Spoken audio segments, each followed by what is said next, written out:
Experiment. First ಸ್ವಲ್ಪ ನೀರು ಹಾಕಬೇಕು. ಸ್ವಲ್ಪ ಅಂದರೆ ಸ್ವಲ್ಪ ಸಾಲ್ಟ್.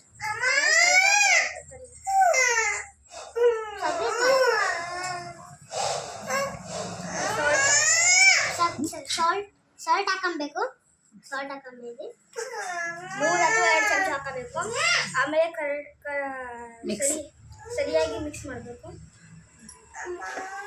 ತರ್ತೀರಿ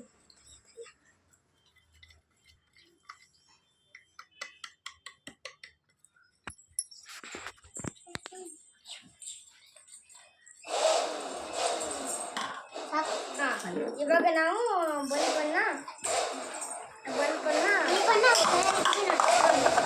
ಬಲ್ಬು ಯಾವಾಗ ನೀರು ಅಷ್ಟೇ ಅವಾಗ ಹೋಗ್ತೈತಿ. ನೀರು ಹೋಗೋ ಮಟ್ಟ ಬಿಡಬೇಕು.